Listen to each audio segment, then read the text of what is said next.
Sahabat, salah satu ritual kronik untuk mendapatkan uang secara instan yang cukup populer di tanah air adalah melalui pesugihan bank gaib.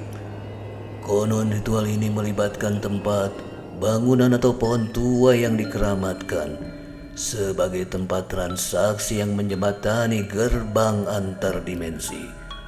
Meskipun ritual ini melibatkan makhluk-makhluk yang tak kasat mata, namun konon uang yang dipinjamkan kepada manusia merupakan uang asli. Suatu ujian yang menguji seberapa kuat manusia menahan godaan duniawi. Tetapi layaknya pinjam meminjam, ritual ini pun mensyaratkan jaminan dan tumbal, di mana nyawa menjadi taruhannya.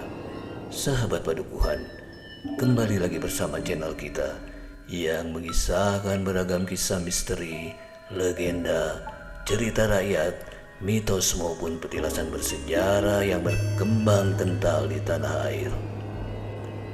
Cerita kita mulai dengan Bonar, seorang pedagang sembako di sebuah desa di pinggiran kota Medan. Usaha yang dia rintis sejak awal menikah dengan Indang, gadis tetangga kampungnya ini seakan berjalan di tempat. Berbagai cara sudah dia lakukan untuk meningkatkan omset penjualan. Sayangnya semua tidak membuahkan hasil seperti yang diharapkan.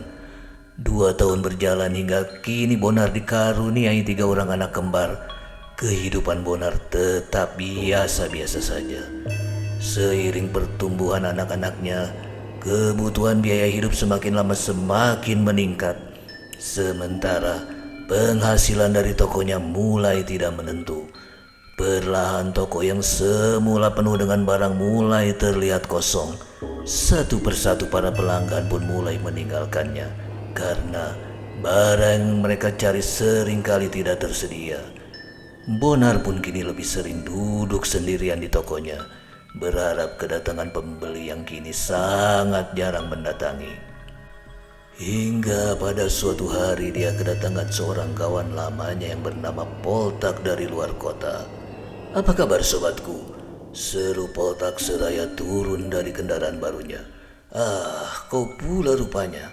Makin bergaya kini kau," sahut Bonar seraya merangkul sobatnya itu. Kawan yang bernama Poltak ini adalah teman semasa sekolahnya dulu, dan saat ini dia berdagang sembako sama seperti Bonar. Mereka mulai merintis usaha itu dalam waktu hampir bersamaan, tapi sangat berlawanan dengan kondisi Bonar. Saat ini Poltak terlihat sangat sukses dalam usahanya. Dia datang menggunakan mobil mewah keluaran terbaru, pakaiannya keluaran rumah model ternama. Begitupun dengan aksesoris yang melekat di tubuhnya. Cincin bermata merah delima menghiasi 10 jari lengannya. Jam tangan dan kacamata merek kenamaan ikut melengkapi penampilannya.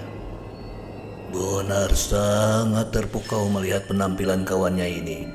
"Luar biasa, kau sudah sukses sekarang," ujar Bonar. "Begitulah kawan, usahaku kini berkembang. Aku sudah punya 3 buah toko sekarang," jawab Poltak. Bonar tahu persis lokasi toko milik Poltak. Tempatnya berada di dalam sebuah kompleks perumahan yang sepi dan tidak dilewati kendaraan umum. Sementara toko milik Bonar berada di jalan utama perkampungan yang setiap harinya ramai dilalui orang. Bagaimana mungkin toko milik si Poltak bisa lebih maju dibandingkan milikku, pikir Bonar. "Nah, bagaimana caranya? Kau ajari akulah," kata Bonar setengah bercanda. Poltak pun tersenyum dan mulai menyalakan rokoknya.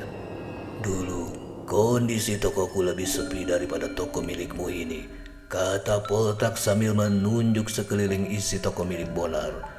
"Aku berpikir keras bagaimana caranya agar orang mau datang ke toko milikku yang berada di dalam komplek perumahan yang sepi," lanjut Poltak. "Satu-satunya cara yang terpikir olehku adalah melengkapi toko itu selengkap-lengkapnya dan memberi jasa pelayanan pesan antar. Dengan begitu aku yakin pelangganku akan semakin banyak," katanya menambahkan. "Dan untuk itu aku harus memiliki modal," kata Poltak memberi kesimpulannya sendiri. Persis, itulah dia masalahku kini, timpal Bonar. Aku juga demikian kawan. Beberapa bank aku datangi dan semua menolak pengajuan pinjamanku. Kata Poltak, suatu ketika aku berkunjung ke rumah sepupu istriku di Garut. Aku dipertemukan dengan seseorang, lanjut Poltak. Orang kaya-kaya yang memberi kau modal? Tanya Bonar penasaran. No, no, no, no, no. Bukan itu kawan. Aku meminjam dari bank gaib dengan bantuan orang itu. Jawab Poltak setengah berbisik. Maksud kau semacam pesugihan atau penglaris toko kah? Tanya Bonar. Bukan. Aku betul-betul pinjam uang dan uang itu harus aku kembalikan. Jawab Poltak. Aku juga tidak melakukan ritual apapun, bisiknya. Bonar pun mengerutkan keningnya sambil berpikir, jika apa yang dikatakan si Poltak benar, sepertinya itu tidak berbahaya. Dia pun mulai tertarik untuk mengetahui lebih jauh. Apa syaratnya jika tanpa ritual apapun? Tanya Bonar. Syaratnya hanya satu. Kembalikan uang itu tepat waktu sesuai dengan jumlah yang kita pinjam. Jawab Poltak. Hanya itu? Tanya Bonar lagi. Ya, hanya itulah. Ujar Poltak menegaskan. Berarti tanpa bunga? Ujar Bonar memastikan. Ya, tanpa bunga lah. Kau hanya perlu mengembalikan uang itu berikut syarat yang diminta sebelum kau meminjam lagi. Jawab Poltak menegaskan. Bonar semakin tertarik dengan cerita Poltak. Ceritakanlah padaku bagaimana caranya. Tanya Bonar. Dengarkan baik-baik, kata Poltak. Kemudian dia mulai bercerita pengalamannya berurusan dengan bank gaib. Waktu itu aku meminjam uang sebanyak 50 juta untuk jangka waktu 3 bulan. Aku menerima uang itu utuh, tepat 50 juta. Dan aku mengembalikan utuh 50 juta juga. Ditambah dengan syarat yang diminta kepadaku saat itu, bisik Poltak. Syarat itu diberitahukan saat uang sudah ada di depan mataku. Tapi aku belum berikrar menyetujui semua syaratnya. Jika aku setuju, maka uang itu bisa aku bawa dan syarat itu berlaku. Jika tidak, maka perjanjian itu batal dan uang akan hilang kembali. Lanjut Poltak.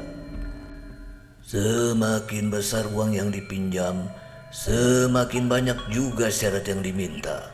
Kenang Poltak. Awalnya aku pun ragu. Aku pikir aku akan mendapatkan uang palsu. Tapi ternyata uang itu betul-betul asli. Terdiri dari berbagai pecahan. Sambung Poltak. Ada yang terlihat baru. Ada juga yang sudah kusut karena sudah sering berpindah tangan. Kata Poltak menutup ceritanya. Mendengar cerita menarik seperti itu, Bonar semakin penasaran. Di mana aku bisa bertemu dengan orang itu? Tanya Bonar. Dia tinggal di sebuah desa di dekat kota Garut. Aku antar kau jika kau memang tertarik ke sana. Ucap Poltak. Kau siapkanlah uang jasa sekedarnya. Dia tidak memasang tarif, tambah Poltak. Dan mereka pun membuat kesepakatan waktu keberangkatannya. Tiba waktu yang disepakati. Sampailah mereka ke kota Garut, kota tempat tinggal Wak Imron si dukun sakti itu. Rumah Wak Imron rupanya berada jauh di pinggiran kota Garut, terpencil dan tidak mudah untuk dijangkau dengan kendaraan roda 4. Wak Imron ternyata tidak setua yang dibayangkan. Dia berusia sekitar 40 tahunan. Sepertinya masih terlalu muda untuk usia seorang dukun sakti. Karena memang sudah saling mengenal sebelumnya, Poltak pun disambut ramah oleh Wak Imron sambil mempersilahkan masuk kedua tamunya. Setelah berbasa-basi sejenak, kemudian Poltak pun memperkenalkan Bonar kepada Wak Imron berikut permasalahannya. Wak Imron segera paham apa yang dimaksud Poltak. Kemudian dia masuk ke dalam kamar dan mengambil sebuah buku tulis. Buku itu diletakkan di atas meja di hadapan mereka bertiga. Berapa yang Bang Bonar butuhkan? Tanya Wak Imron. Berapa jumlah yang bisa saya pinjam? Bonar balik bertanya. Sambil tersenyum, Wa Imron menjawab, berapapun yang diminta akan sanggup dipenuhi. Tapi perlu diingat bahwa semakin banyak uang yang dipinjam, maka akan semakin banyak juga syarat yang harus disediakan saat uang itu dikembalikan. Tambahnya, Bonar pun menimpali dengan yakin. 500 juta saya kembalikan dalam 1 tahun. Baiklah, sekarang silakan tulis alamat lengkap rumah Bang Bonar. Saya akan mengirim surat untuk mengingatkan abang menjelang waktu pengembalian uang, kata Wa Imron. Bonar yang merasa senang pun segera menuliskan alamat rumahnya di buku tulis itu. Terlihat deretan nama dan alamat tertulis di buku. Banyak juga orang yang berkunjung ke sini, pikir Bonar. Sekarang tunggu di sini, jawab Wa Imron sambil melangkah masuk ke dalam kamar. Tidak lama kemudian terdengar bunyi gemerincing dari dalam kamar itu. Suaranya tidak keras, tapi terdengar jelas dari luar kamar. Cukup lama suara itu berbunyi hingga akhirnya tidak terdengar lagi. Setelah sunyi beberapa saat, Wa Imron keluar dari kamar itu dan berjalan menuju dapur. Poltak dan Bonar hanya diam memperhatikan. Tak lama Wa Imron kembali dari dapur dengan membawa karung dan menyuruh Bonar untuk mengikutinya masuk ke dalam kamar. Bonar beranjak dari kursi dan mengikuti Wa Imron. Kamar itu kosong, hanya ada meja tulis dan kursi. Dan apa yang dilihatnya di dalam kamar kosong itu membuatnya sangat tercengang. Di lantai kamar terlihat uang berserakan seperti dijatuhkan dari langit. Ada 100 ribuan, 50 ribuan, 20 ribuan, dan 10 ribuan. Rumah Wa Imron setengah tembok. Dinding atasnya terbuat dari papan. Lantai rumahnya dari semen bukan tehel apalagi keramik. Bagaimana orang dengan kemampuan mendatangkan uang seperti itu bisa hidup di rumah seperti ini? Pikir Bonar bertanya-tanya dalam hati. Setelah selesai memasukkan semua uang itu ke dalam karung, kemudian Wa Imron kembali mengajaknya keluar kamar. Bonar duduk di sebelah Poltak, sementara Wa Imron duduk di seberang mereka. Karung berisi uang 500 juta itu berada di sebelah Wa Imron. Sebelum saya serahkan akan saya beritahu dulu syarat yang nanti harus dipenuhi, kata Wa Imron sambil menatap ke arah Bonar. Seekor merpati putih, madat, dupa, 3 ekor ayam cemani, kembang setaman, sebuah jarum emas dan seekor kambing jantan dewasa, kata Wa Imron dengan mata setengah terpejam seperti sedang serius mendengarkan seseorang berbicara. Bonar yang sudah membayangkan akan pulang membawa uang 500 juta langsung menjawab. Aku siap, katanya. Dan tiba-tiba ruangan itu dipenuhi oleh harum bunga melati. Bulu kuduk Poltak dan Bonar mendadak berdiri, merasakan kehadiran sesosok makhluk halus yang memenuhi ruangan. Baiklah, janji Bang Bonar sudah dicatat. Sekarang terimalah uang ini. Jangan lupa untuk dikembalikan tepat waktu berikut syarat yang diminta, ucap Wa Imron sambil menyerahkan karung berisi uang itu kepada Bonar. Dan setelah membicarakan hal-hal ringan sejenak, mereka pun pamit pulang. Tidak lupa Bonar memberikan amplop berisi uang 500 ribu sebagai tanda terima kasih. Bonar dan Poltak berpisah di perjalanan karena Poltak harus berkunjung ke rumah sepupu istrinya terlebih dahulu untuk suatu urusan. Setelah menempuh perjalanan yang terasa lambat, akhirnya Bonar tiba di rumah, disambut dengan gembira oleh Indang sang istri. Indang sangat senang Bonar pulang dengan membawa uang 1 karung penuh dalam ranselnya. Dengan raut muka senang mereka mulai menghitung. Jumlahnya tepat 500 juta, tidak lebih tidak kurang. Wa Imron memang hebat, pikir Bonar. Kemudian Bonar mengeluarkan kertas kecil dari saku celananya. Tertulis di situ 1 ekor merpati putih, Madat, dupa, 3 ekor ayam cemani, kembang setaman, sebuah jarum emas dan seekor kambing jantan dewasa. Catatan itu diberikannya kepada Indang sambil berkata, "Ini yang harus kita siapkan. Semua itu harus ada saat aku mengembalikan lagi uang ini 1 tahun lagi." Indang meraih kertas itu dan membacanya secara perlahan. "Mudahlah sepertinya semua ini, Bang," kata Indang sambil tersenyum. "Nanti Indang tanyakan ke pedagang sesajen di pasar," lanjut sang istri. Dan sejak hari itu toko mereka dipenuhi dengan beragam barang-barang dagangan. Apapun yang ditanyakan pembeli, jika tidak tersedia saat itu mereka akan menyediakan keesokan harinya. Hari-hari berlalu, toko milik Bonar semakin dikenal sebagai toko serba ada di kampung itu. Bonar dan Indang semakin sibuk mengurus toko mereka. Seiring waktu berjalan, uang mereka pun semakin bertambah banyak. Segalanya seperti menjadi sangat mudah kalau punya uang. Modal 500 juta dalam 6 bulan sudah bisa kembali. Uang itu mereka sisihkan dalam tempat khusus di dalam kamar.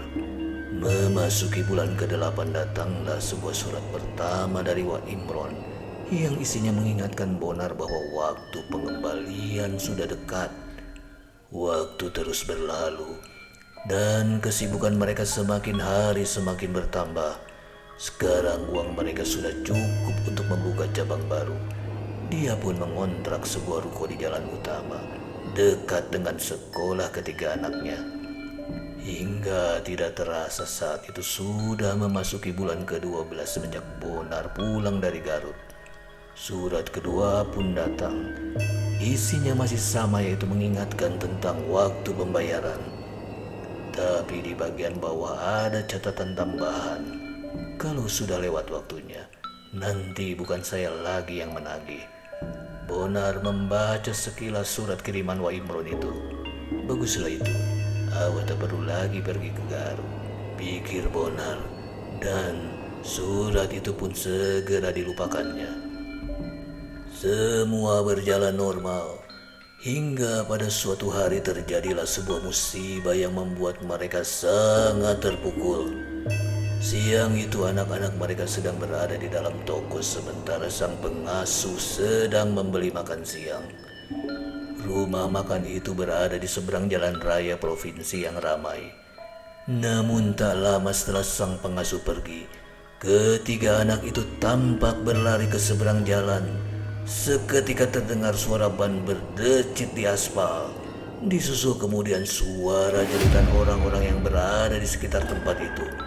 Semua orang berlarian menuju sumber suara dan mereka mendapati sebuah truk besar berhenti tepat di tengah jalan. Di bawah kolong truk terlihat tubuh 3 orang anak kecil berlumuran darah. Anak-anak Bonar dan Indang. Mereka tewas di tempat karena terlindas ban truk yang ukurannya berkali-kali lipat dari tubuh mungil mereka.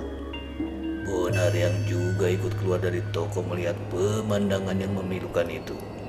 Dia segera berlari menuju kolong truk, berusaha meraih ketiga anak-anaknya, berusaha membangunkannya dan berusaha memberikan nyawanya sendiri untuk mereka bertiga yang sudah diam tidak bergerak. Ketiganya kini telah meregang nyawa, menyanyikan sebuah mimpi buruk dalam sisa episode hidupnya. Berhari-hari setelah peristiwa itu Bonar lebih sering melamun. Sementara Indang pun tidak bergairah lagi untuk datang ke toko. Kini Bonar pun menempatkan karyawannya sebagai kasir di sana, di mana di laci kasir itu masih tergeletak selembar kertas catatan syarat pengembalian uang. Terlihat kini tulisan 3 ekor ayam cemani sudah tercoret noda darah. Pemberi pinjaman uang itu kini sedang mengambil satu persatu yang dijanjikan oleh Bonar. Indang sang istri pun kini lebih banyak mengurung diri di dalam kamar. Dia hanya ingin ketiga anaknya hidup kembali. Dan hanya dalam waktu 2 minggu tubuhnya terlihat tinggal tulang berbalut kulit saja. Benar-benar kurus. Bonar sangat khawatir melihat kondisi istrinya, tapi Indang sepertinya sudah kehilangan gairah hidup. Hingga akhirnya 3 bulan setelah kejadian, tubuh Indang ambruk tidak berdaya. Bonar yang mengetahui kejadian ini pun langsung membawa sang istri ke rumah sakit. Diagnosa dokter mengatakan Indang menderita tumor ganas dan harus segera dioperasi. Bonar langsung menyetujui saran dokter. Tak peduli berapapun biayanya, selama istrinya bisa sembuh apapun akan dia lakukan. Di hari yang sudah dijadwalkan untuk operasi, sebuah keanehan terjadi. Kondisi Indang tiba-tiba menurun drastis.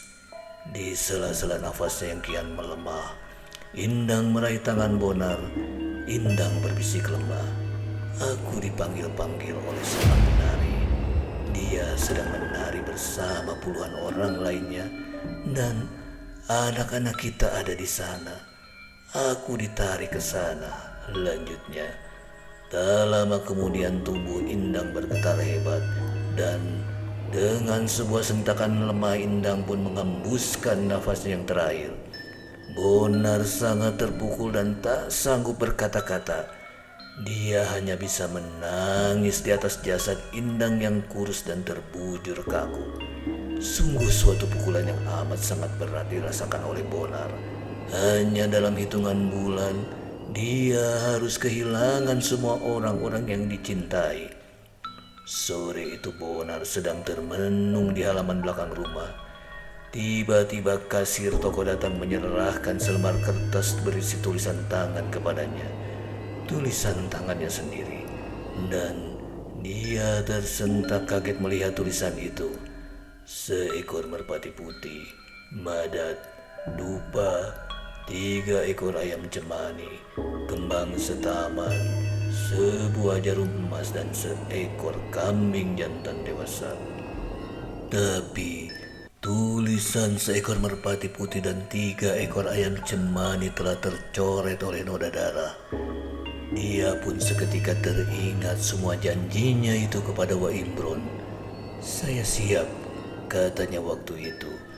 Dan dia pun ingat kembali kata-kata Wak Imron waktu di Garut dulu. Janji Bang Bonar sudah dicatat.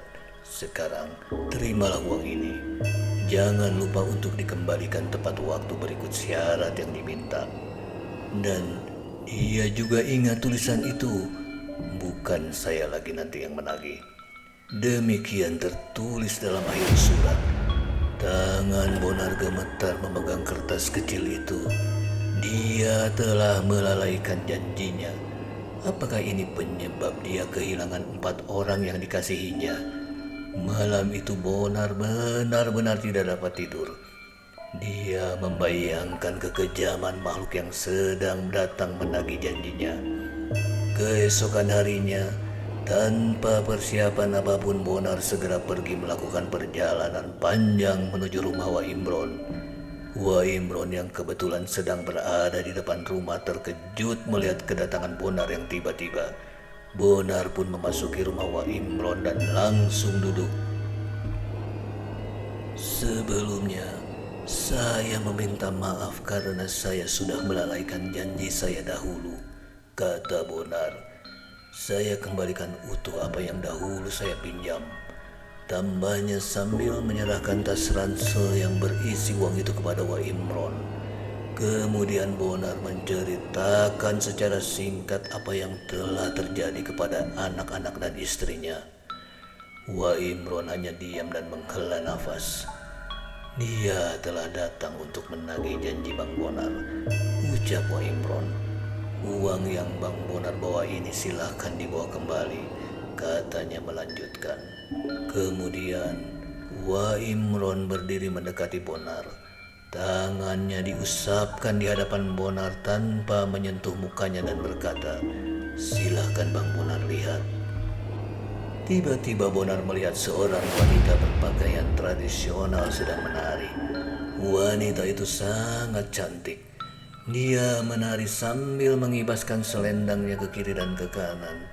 Kakinya dihentak-hentakan ke lantai dan menimbulkan suara gemerincing dari lonceng kecil di gelang kakinya. Bersamaan dengan itu turunlah uang seperti sedang disiramkan dari atas. Bonar melihat ke atas, ke arah uang itu mulai jatuh. Dan apa yang dilihatnya sungguh menakutkan dan juga menyedihkan.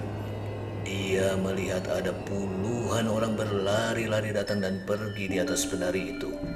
Setiap kali datang, orang-orang itu menjatuhkan uang dan kemudian segera pergi lagi mengambil uang lain untuk dijatuhkan. Begitu seterusnya hingga si wanita itu berhenti menari. Dan Bonar melihat anak dan istrinya ada di situ ikut berlari dan menjatuhkan uang. Wajah mereka seperti sangat tertekan dan ketakutan. Mereka telah dijadikan budak oleh wanita itu. Para budak itu bertugas mengambil, lebih tepatnya mencuri uang seperti yang dilakukan oleh tuyul atau bahkan babi ngepet. Dan setiap kali mereka diam, maka selendang itu akan segera mencambuk punggung mereka. Bonar menangis sedih melihat anak dan istrinya menjadi seperti itu. Dan itu semua karena dia telah mengabaikan janjinya sendiri. Berbagai kata penyesalan terucap berulang kali dari mulutnya. Berharap anak dan istrinya dapat mendengar suaranya.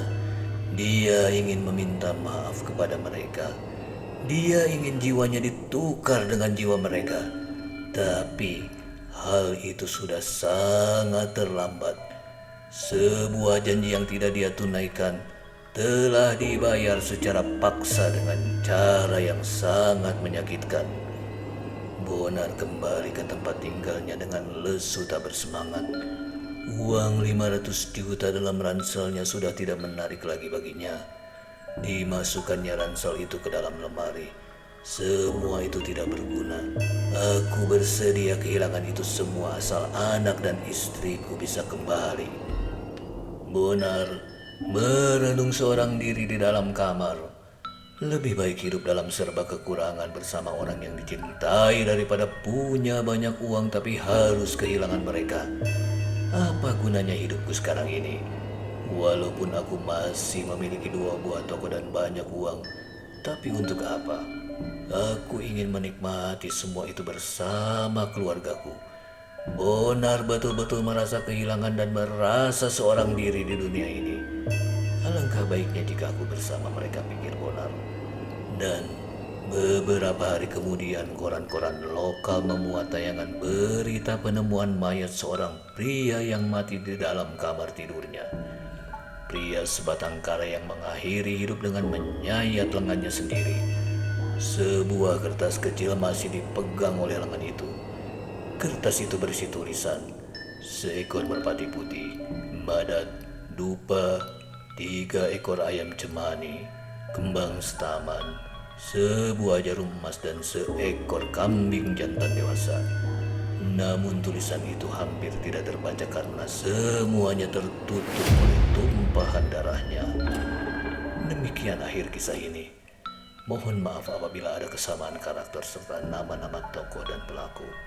Sampai jumpa kembali di kisah-kisah berikutnya. Terima kasih.